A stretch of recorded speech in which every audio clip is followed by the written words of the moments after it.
Peruano. La pregunta sigue vigente hasta el día de hoy. ¿En qué momento se jodió el Perú? Hace décadas que buscamos la respuesta y siempre terminamos echándole la culpa a quienes nos han gobernado. Es más fácil decir que nuestro Perú se hundió por la reforma agraria de Velasco, porque el arquitecto no le dio importancia al terrorismo, por culpa del primer gobierno de Alan y su tren cargado de inflación e inoperancia económica, por culpa del autogolpe, los Vladivideos y la corrupción en el gobierno Fujimori, por culpa de los whiskies y la hora cabana, por culpa de la mayoría de la clase política que gobernó y gobierna el Perú y que sigue viviendo en el escándalo y en la corrupción. Pero por más que querramos deslindar nuestra responsabilidad por la crisis social que asfixia al Perú, compartimos demasiados hábitos que nos hacen muy parecidos a quienes culpamos y criticamos, porque aún creemos que la criollada se tiene que celebrar como si fuera parte del orgullo nacional. Somos vivos y por eso compramos facturas para pagar menos impuestos. Ganamos los trabajos no por nuestro esfuerzo o talento, sino gracias a una pequeña coimisión. Nos colamos en la fila para que nos atiendan primero, aceleramos en ámbar y nos pasamos la luz roja, porque así llegamos más rápido. Somos tan vivos que si no encontramos estacionamiento, nos ponemos en el espacio azul reservado para las personas con discapacidad. Robamos la señal de cable, robamos electricidad y no nos consideramos ladrones. Reclamamos que haya justicia y se acabe la corrupción, pero le pagamos 5 soles a un policía para que no nos ponga papeleta o al juez para que abogue por nuestra causa.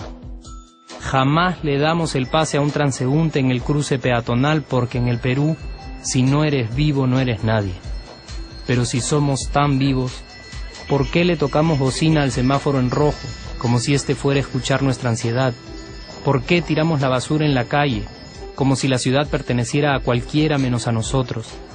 ¿Por qué nos quedamos callados y no protestamos cuando el chofer de la combi no deja de cometer imprudencias? ¿Por qué estamos tan interesados en saber qué vedette trampea con qué jugador, en vez de conocer algo sobre nuestra historia, nuestra economía, nuestra literatura, o al menos saber cuáles son nuestros derechos más elementales? ¿Por qué sentimos que se nos hace un favor cuando un empleado del Estado nos atiende? ¿Por qué dejamos que un panetón sea el mejor argumento de un político para llevarse nuestro voto? ¿Por qué cuando alguien hace algo bien, decimos que parece hecho en el extranjero, como si eso fuese más meritorio? ¿Por qué no nos sentimos orgullosos de nuestra diversidad cultural? ¿Y por qué, si somos tan vivos, seguimos alimentando este círculo vicioso que no nos deja avanzar como sociedad y nación? Es cierto que nuestros niveles educativos dan pena, y si queremos llegar a ser un país con posibilidades de desarrollo, se tiene que invertir en escuelas y capacitar a los maestros. Pero ¿de qué nos servirá una buena educación fuera de casa, cuando dentro educamos a nuestros hijos dándoles el peor ejemplo? Es cierto que se necesitan medidas urgentes para frenar la ola de delincuencia y violencia que azota al país. Pero ¿de qué nos servirá pacificar las calles cuando en nuestros hogares la violencia física y psicológica parece haberse institucionalizado?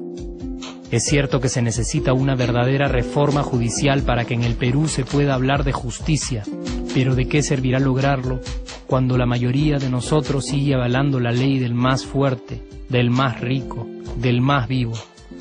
Es cierto que para reducir los conflictos sociales se requiere del diálogo, pero ¿de qué nos servirá ese diálogo si seguimos pensando que dialogar es imponer nuestras ideas y no escuchar al que piensa diferente a nosotros? Es cierto que necesitamos mejores leyes de inclusión social y muchísimos más proyectos de integración, pero ¿de qué nos servirán estas leyes y proyectos si hasta el día de hoy la publicidad peruana define nuestros estratos socioeconómicos por el color de la piel y a nadie le parece raro? Si hasta el día de hoy seguimos avergonzándonos de nuestras diferencias o sintiéndonos superiores por estas mismas diferencias. Es cierto, es mucho más fácil echarle la culpa de absolutamente todo a nuestros gobernantes, pero la realidad es que el Perú se hunde en exacta proporción a esa viveza que alimentamos todos día tras día. Sí, somos nosotros la materia prima con la que se hace este país, y si no corregimos nuestros hábitos, si nuestra materia prima sigue adulterada, Cualquier producto que hagamos también saldrá adulterado, y por más logros que obtengamos en nuestra economía, en los deportes, en las artes, en nuestra cocina, por más orgullosos que nos sintamos de nuestros representantes, de nuestra historia, de nuestras maravillas o de nuestra creatividad, si no cambiamos estos hábitos, seguiremos preguntándonos ¿en qué momento se jodió el Perú? Yo ya estoy harto de esa pregunta.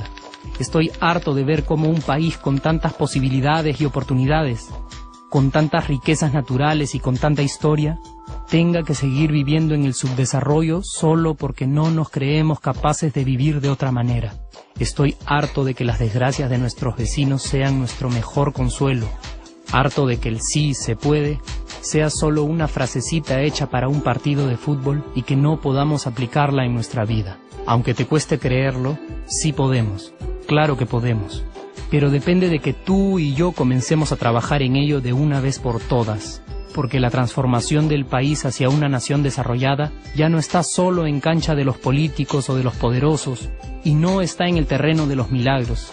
La transformación del Perú está en la capacidad que tengamos de hacernos responsables de nuestros actos y de rebelarnos contra nuestra viveza. La transformación del Perú está en ti y está en mí.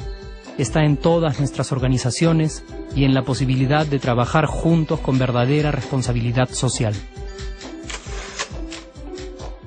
¿Qué pasaría si cambiamos la pregunta? Si, por ejemplo, ahora te pregunto, ¿en qué momento se arregló el Perú? ¿Qué me dirías?